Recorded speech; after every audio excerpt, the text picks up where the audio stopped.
Want to save for multiple goals in one account? SoFi Vaults let you create separate savings buckets within your checking and savings account, all earning the same high AP.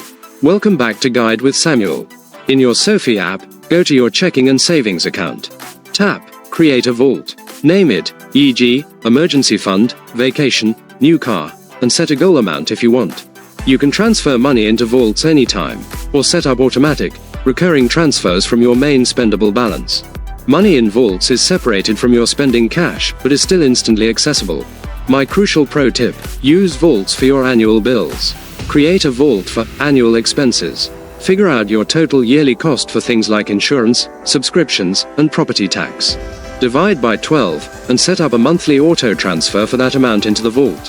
When the bill comes due, the money is sitting there, ready. Budget visually and eliminate surprise expenses. What are the first 3 vaults you would create for your savings goals? For more guides on smart saving, subscribe. Thanks for watching. I'm Samuel, and I'll see you in the next video.